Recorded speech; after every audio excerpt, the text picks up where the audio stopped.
ഖുർആൻ ആസ്വാദനം രണ്ടാം അധ്യായം സൂറത്തുൽ ബഖറ ആറാമത്തെ ആയത്ത്. ഇന്നല്ലദീന കഫറൂ സവാഉൻ അലൈഹിം അഅൻദർതഹും അം ലം തുൻദിർഹും ലാ യുഅ്മിനൂൻ. ഇന്നല്ലദീന കഫറൂ, ഇന്ന എന്ന് പറയുന്ന നൂനിൻ്റെ ഷദ് അവിടെ രണ്ട് ഹർക്കത്തിൻ്റെ അളവിൽ മണിച്ചുകൊണ്ടാണ് നമ്മൾ ഓതേണ്ടത്. സവ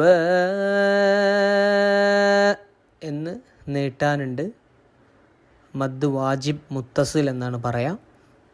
4 or 5 ഹർക്കത്തിൻ്റെ അളവിൽ ഇവിടെ നീട്ടേണ്ടതുണ്ട്. അഅൻദർതഹും അവിടെ ഇഖ്ഫ ആണ്.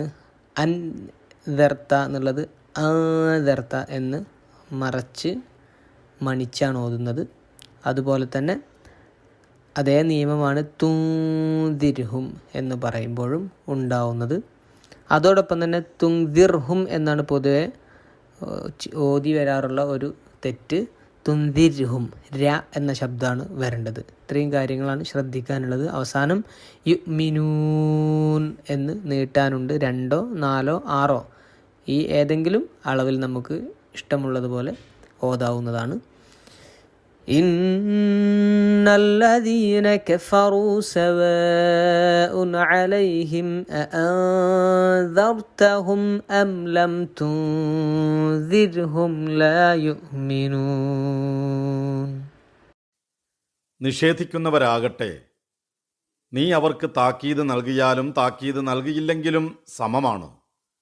അവർ വിശ്വസിക്കുകയില്ല, തീർച്ച. നിഷേധിക്കുന്നവർ എന്ന് പരിഭാഷപ്പെടുത്തിയിരിക്കുന്നത് അല്ലദീന കഫറു എന്ന പദദ്വയത്തെയാണ്. കാഫ്, ഫ, റ എന്ന അക്ഷരത്രയത്തിൽ നിന്നാണ് കഫറയും കാഫിറും ഉണ്ടായിരിക്കുന്നത്. കൃഷിയുമായി ബന്ധപ്പെട്ടാണ് ഈ അക്ഷരത്രയം ഉപയോഗിക്കാറുള്ളത്. കഫറ എന്നാൽ മറച്ചു വെച്ചുവെന്നോ മൂടി വെച്ചുവെന്നോ ആണ് അർത്ഥം. മണ്ണിൽ വിത്ത് മൂടി വെക്കുന്നത് കൊണ്ട് കർഷകൻ കാഫിറാണ്. കർഷകൻ എന്ന അർത്ഥത്തിൽ ഖുർആനിൽ തന്നെ കാഫിർ എന്ന് പ്രയോഗിച്ചിട്ടുണ്ട്.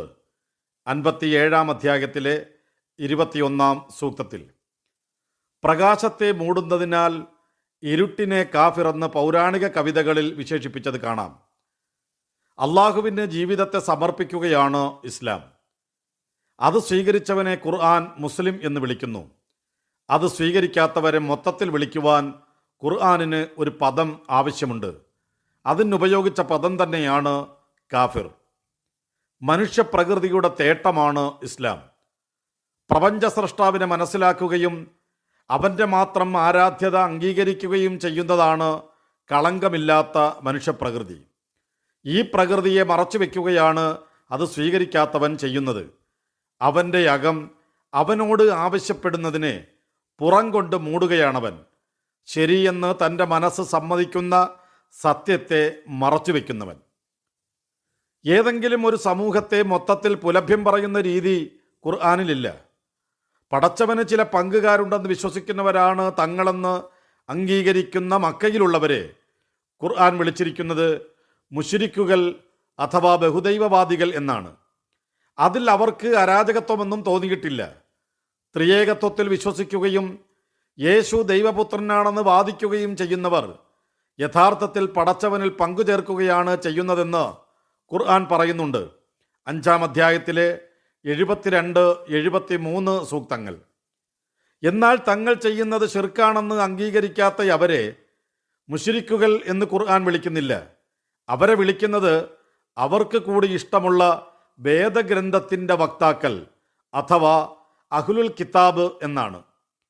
യഥാർത്ഥ ദൈവിക ഗ്രന്ഥങ്ങളിൽ മാറ്റങ്ങൾ വരുത്തുകയും സ്വന്തം കൈകൾ കൊണ്ട് ഗ്രന്ഥങ്ങൾ എഴുതിയുണ്ടാക്കി അവ ദൈവികമെന്ന് അവകാശപ്പെടുകയും ചെയ്യുന്നവരാണ് അവർ എന്ന ഖുർആനിൻ്റെ തന്നെ ആരോപണമൊന്നും അവരെ അഹ്ലുൽ കിതാബ് എന്ന് വിളിക്കുന്നതിൽ നിന്ന് അതിനെ തടയുന്നില്ല. മാന്യമായ രീതിയിലാണ് ഖുർആൻ അവിശ്വാസികളെ അഭിസംബോധന ചെയ്യുന്നതെന്നർത്ഥം. കാഫിർ എന്ന അവിശ്വാസികളെ വിളിക്കാൻ ഉപയോഗിച്ച പദവും മാന്യമാണ്. പൗരാണിക അറബിയിലോ ആധുനിക അറബിയിലോ ആരെയെങ്കിലും പുലഭ്യം പറയുന്നതിന് വേണ്ടി ഉപയോഗിക്കുന്ന പദമല്ല കാഫിർ. അവിശ്വാസികളുടെ സ്വഭാവത്തെ സൂചിപ്പിക്കാൻ മാന്യമായ ഒരു പദം തിരഞ്ഞെടുക്കുകയാണ് ഖുർആൻ ചെയ്തിരിക്കുന്നത്. അള്ളാഹുവിൻ്റെ നിയമങ്ങളെ അംഗീകരിക്കുന്നവൻ മുസ്ലിം, അംഗീകരിക്കാത്തവൻ കാഫിർ, അത്രമാത്രം. ഖുർആനിൽ നിരന്തരമായി ഉപയോഗിച്ചിട്ടുള്ള പദമാണ് കാഫിർ. ഇതും ഇതിൻ്റെ ബഹുവചനമായ കുഫാറും കൂടി 134 തവണ ഖുർആനിൽ പ്രയോഗിച്ചിട്ടുണ്ട്. ക്രിയയായ കുഫർ 34 തവണയും മറ്റു രൂപങ്ങൾ 250ഓളം തവണയുമുണ്ട്. എല്ലായിടത്തും ഒരേ തരക്കാരെയല്ല കാഫിർ എന്ന പദം പ്രതിനിധീകരിക്കുന്നത്.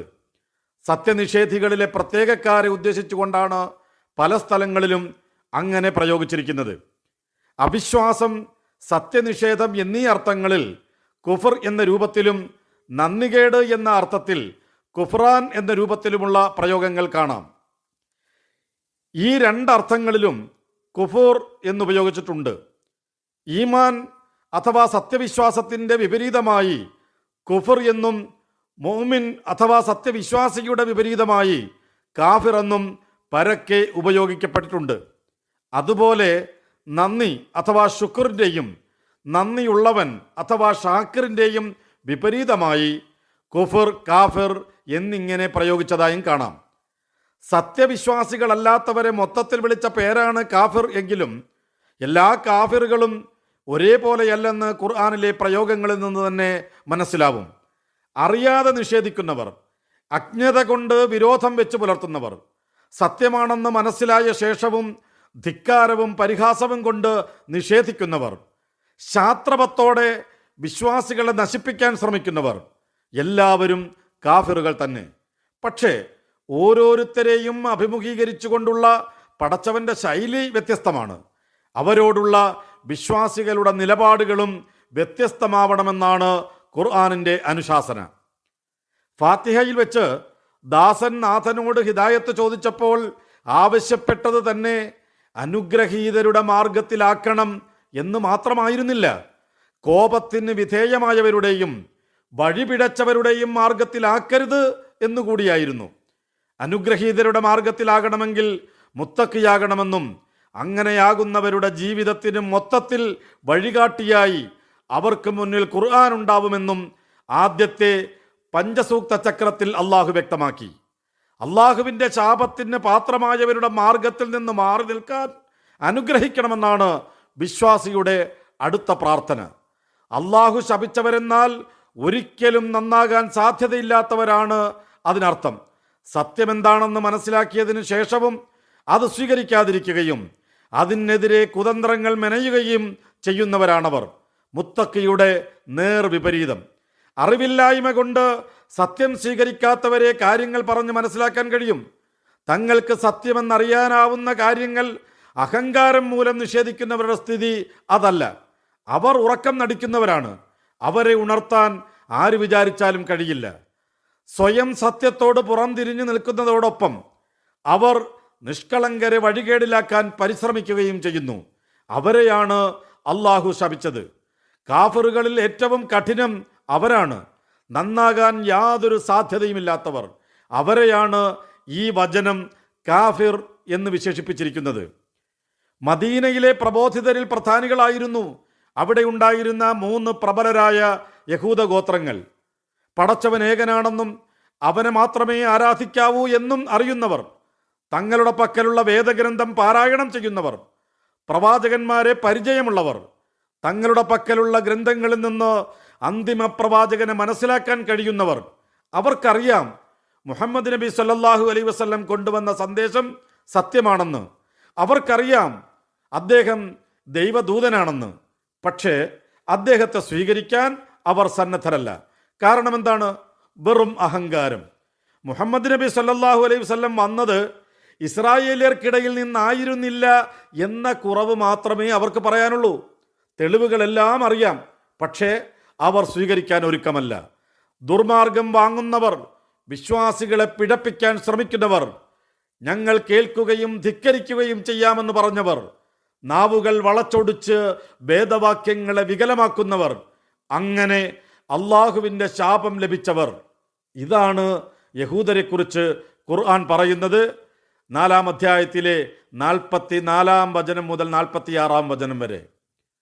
സൂറത്തുൽ ഫാത്തിഹയിൽ അള്ളാഹുവിൻ്റെ കോപത്തിന് പാത്രമായവർ എന്ന് പറഞ്ഞത് ജൂതന്മാരെ കുറിച്ചാണെന്ന് പ്രവാചകൻ സല്ലല്ലാഹു അലൈഹി വസല്ലം പറഞ്ഞതായി അഹ്മദ്, തിർമിദി, ഇബ്നു ജരീർ, അബ്നു അബി ഹാത്തിം, ഇബ്നു ഹിബ്ബാൻ റഹിമഹുല്ലാ തുടങ്ങിയവർ നിവേദനം ചെയ്ത ഹദീസിലുണ്ട്. ഈ വചനത്തിൽ കാഫിറുകളെന്ന് പറഞ്ഞതും യഹൂദികളെ കുറിച്ചാണെന്ന് ഇബ്നു അബ്ബാസ് റളിയല്ലാഹു അൻഹും പറഞ്ഞതായി ഇമാം തബരി തൻ്റെ തഫ്സീറിലും പറഞ്ഞിരിക്കുന്നു. നീ അവർക്ക് താക്കീത് നൽകിയാലും താക്കീത് നൽകിയില്ലെങ്കിലും സമമാണ്, അവർ വിശ്വസിക്കുകയില്ല എന്ന് പ്രവാചകൻ സല്ലല്ലാഹു അലൈഹി വസല്ലമയെ അഭിസംബോധന ചെയ്തുകൊണ്ട് മദീനയിൽ വെച്ച് അവതീർണമായ ഈ വചനം പറയുന്നത് അവിടെ വെച്ച് അദ്ദേഹം കണ്ടുമുട്ടിയ പുതിയ കാഫിറുകളെ കുറിച്ചാണ്. ജൂതന്മാരാണവർ. അവർ മക്കക്കാരെ പോലെ അല്ല.